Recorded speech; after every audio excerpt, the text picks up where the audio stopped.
JazzCast Pros. There is a difference between forcing yourself to go back and relive and remember a place and healing from it. And there is a difference between hiding from it and healing from it. Let me just say, depending upon where you are in your journey, running may be necessary.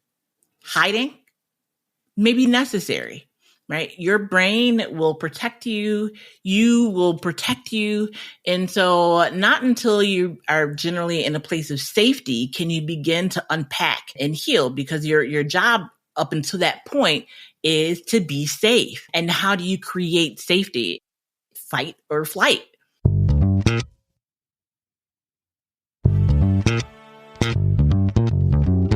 Welcome to the Healthy Illness Podcast. I am your host, Kelly Marie, helping you build healthier relationships while living with mental health condition. I am a Black woman in this world living with mental health condition. And so I use my story, my billions of years of therapy, my education and training and life experience to help you live the life that you would like to live. So the last time we were together, I shared with you this process that I'm going through about re-diagnosis. And I've lived with what I thought was borderline personality disorder for many years now. And it's not that. So go back and check out that episode. This episode is all about healing and hiding, or healing or hiding, or healing / hiding.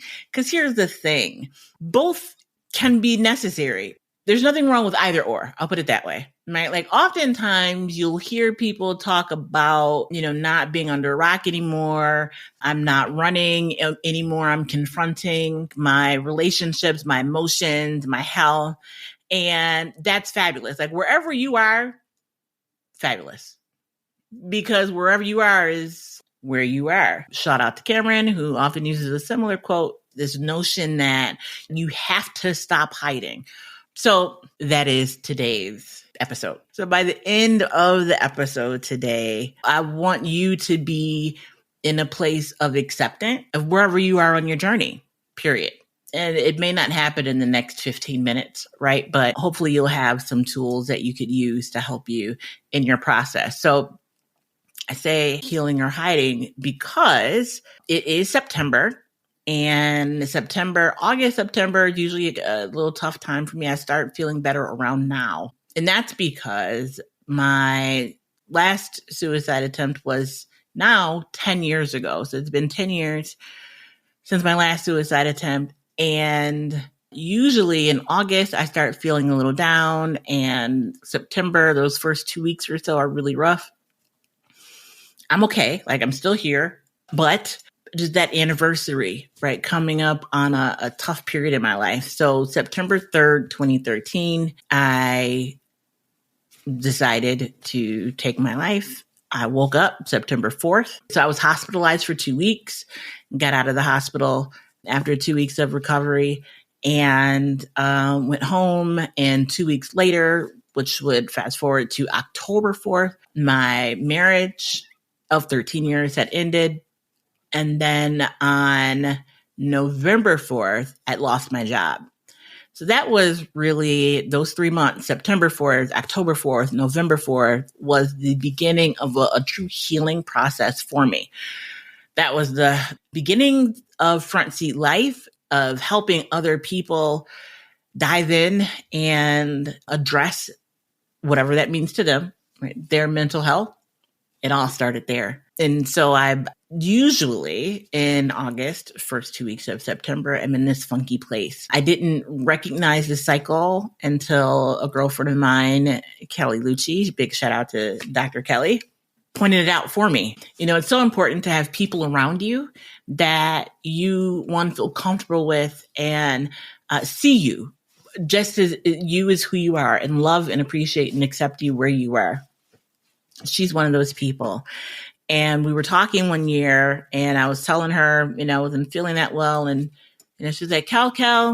She's the only person that can call me Kel. Kel, August and September are always kind of rough for you. And I'm like, what? Nah, no, they're not. Sure enough, she laid out some facts, and I started paying attention, and she was right. A part of my recovery journey, though, was I never wanted to, and still do not want to, forget my healing process. I don't have the best memory. It could be trauma. It could be the way I'm built. That's one of the things that, I deal with in therapy. But I, personality wise, know that I will forget some stuff and claim it as my own. Like, oh, I did that, or it's just how my brain works. So I never want to forget the darkest hours of my life because it makes the present time so much sweeter.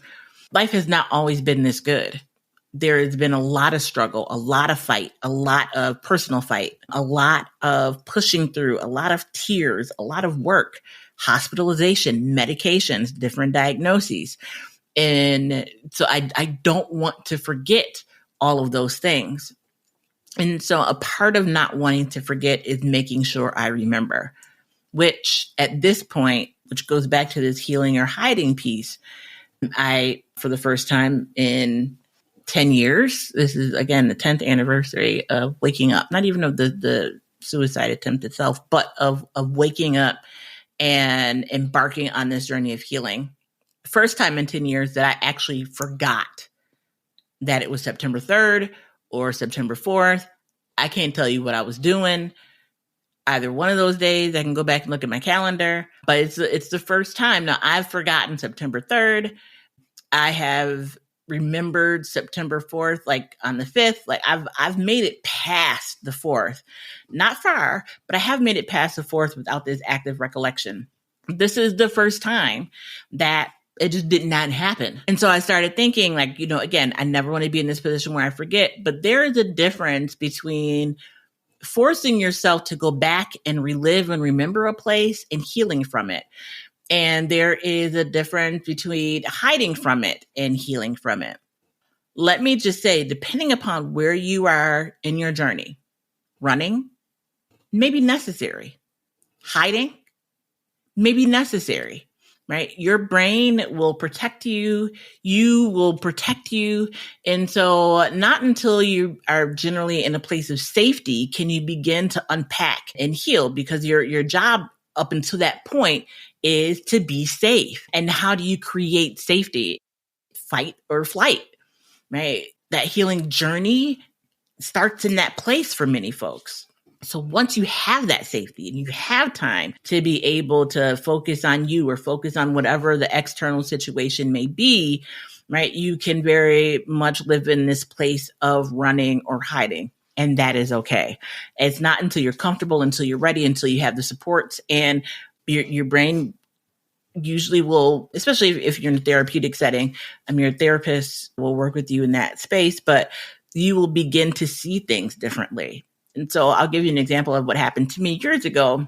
I was in this hiding, fight or flight space, very high anxiety, taking Klonopin. Not taken so much Klonopin, but I was at the max dosage of Klonopin, and the doctor's concern was that I would develop substance use around, in a dependency on Klonopin. And so they worked to change the medication I was on. I lived through some very tough mental and psychological times. And so I'm not in that space anymore, even though I still have bad days, right? I am not in that space anymore, even though I still have anxiety issues about living life, right? If you remember the episode about riding the bike, anxiety would not let me get out of the bed to ride the bike, not even get out of the bed to go to the bathroom or eat, or could not get out of the bed for fear of bike riding, right? Whatever that situation was. And so I still have these day-to-day occurrences. That was situational. That was directly related to some fear or, anxiety around bike riding that I haven't been able to dig deep and find yet. But feel free to go back and listen to that episode if you have not. I think that's 2 episodes ago. If you're enjoying this episode, check out High Vibe Table Talks, where we start to remove mental barriers and take action now so you can achieve your someday desires. I'm your host, Mershawn Hargrave, and if you've ever heard that little voice inside to go after something, but the fear around the unknown felt too big, this is the podcast for you. Listen and subscribe to High Vibe Table Talks on the JazzCast Pros Network with the podcast listener you're using right now, because it is high time you activated your high vibes. If you've been thinking about starting a podcast and you want to include interviews with people across town, Riverside.fm offers unbelievable high-quality recordings regardless of your or your guest internet quality. And it also gives you separate audio and video tracks for each person speaking. And unlike Zoom, you don't have to install anything on your computer, and your guests don't either. Head over to Riverside.fm and use promo code JazzyCast to get 60 free minutes of recording and 15% off a membership plan. As you begin to set yourself up for success or continue on a path of setting yourself up for success, right? You may be setting yourself up for success and be in a place of hiding. You might be setting yourself up for success and be in a place of running. You may be in a place of fight or flight, right? You may not be in the place of active healing. You might be in the stage of protection and safety so that when you get to the place of active healing, you have that foundational work. That is definitely a take for me to take personally, because I'm no longer in a state of running or a state of hiding. There are pieces of me that's still hidden from myself because of trauma, because of life experience, and I'm working through those things in therapy. But generally speaking, right, functioning, go to work every day, loving life, traveling. Just booked our trip to India with one of my besties, Annette. So shout out to Annette. We're going to India in January for a friend of hers wedding. Like I'm doing things that I would have never thought possible 10 years ago. And so when I sat down last week and was like, oh, shoot, I was actually talking to somebody. It might have been Jazz. Shout out JazzCast Pros Network. It clicked that I totally let this time bypass. Let me take that back. I didn't let the anniversary bypass. I didn't let it slip. But I'm in a place where I'm no longer living in this active suicidal ideation space. And I'm not in a place of needing to create safe space.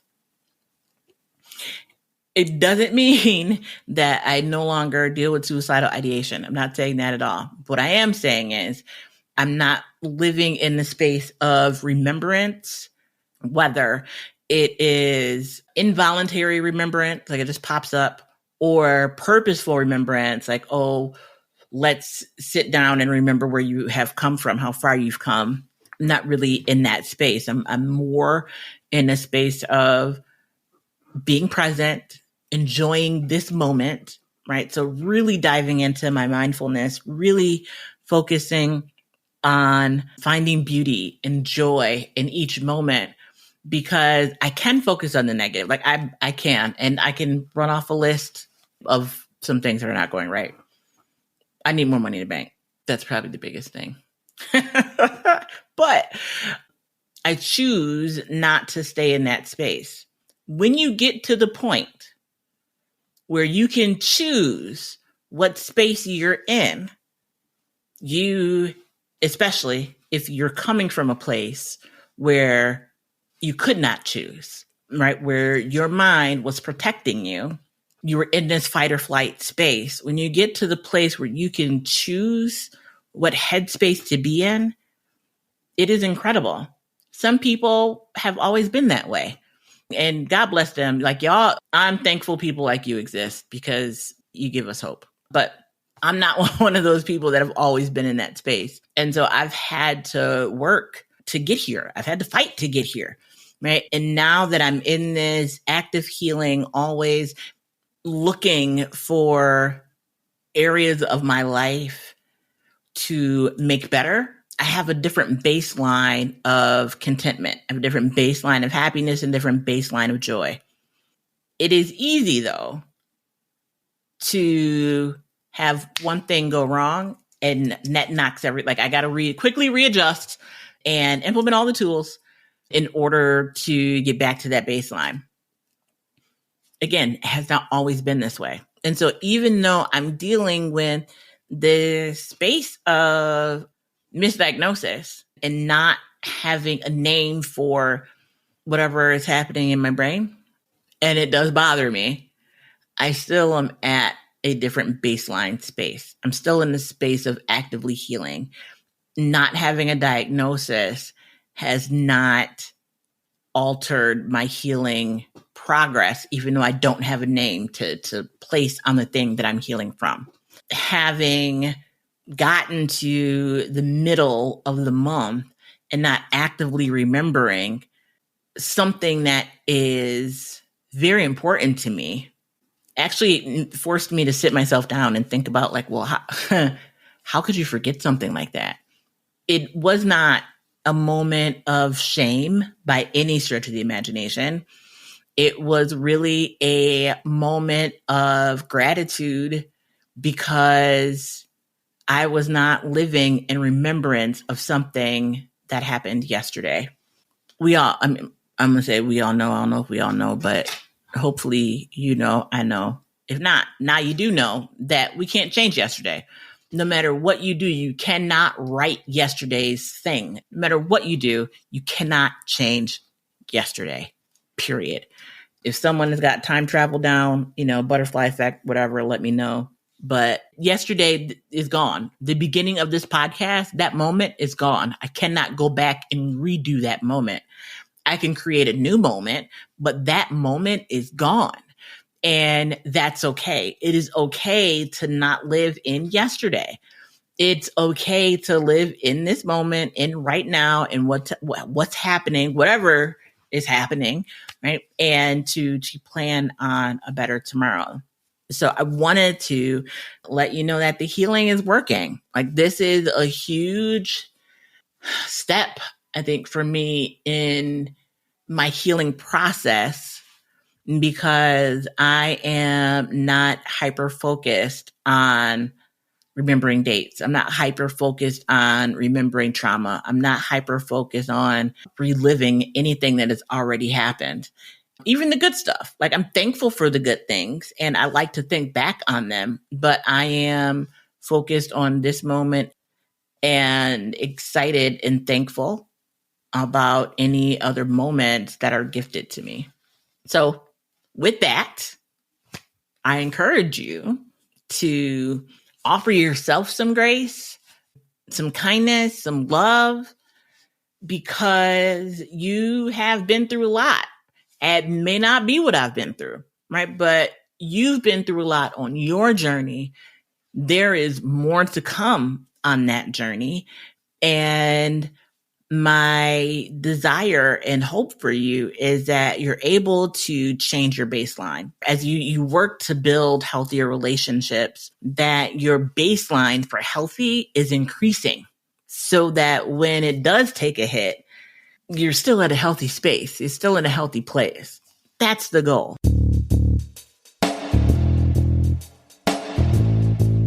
Greetings, everyone. My name is Ra. Yes, I am the host of Father Torch. I would like to take this time to invite you in my discussions on very, very important topics of being a Black and brown father in today's society. Being a parent, the other parent, we face trials and tribulations too. We have worries, we have feelings. Here at Father Torch, we promote the advocacy of being the dad you wish you had. Join me at fathertorch.com.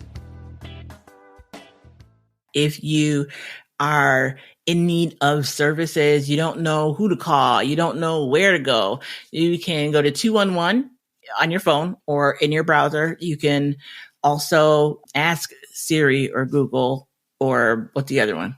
Alexa for the type of services you're looking for in your area.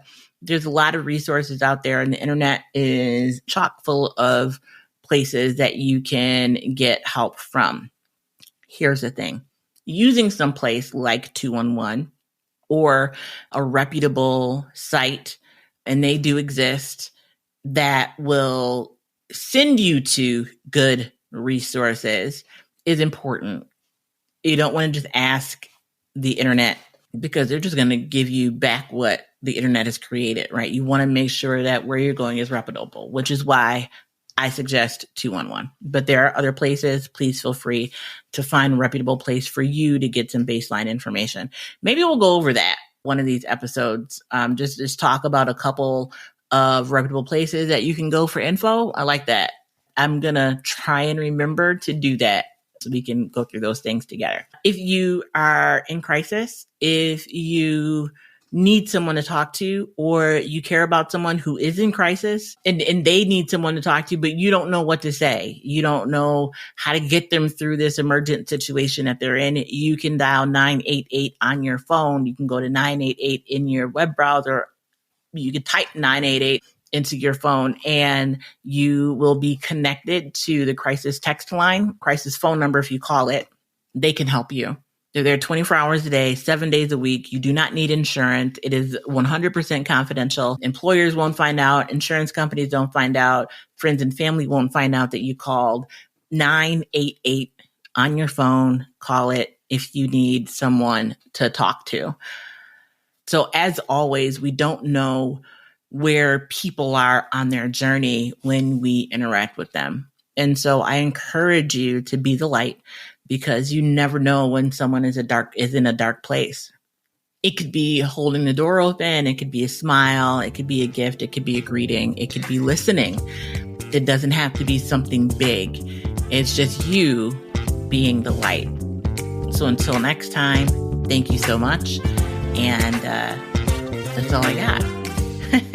Until the next time, thank you so much for listening. Like, subscribe, share, all the things that I should have said at the top of the show. Let people know you're listening. Send it to your friends and family if, you think they could benefit from it. Right. So until the next time, I appreciate you so much. I wish I could give you a big hug, but be the light.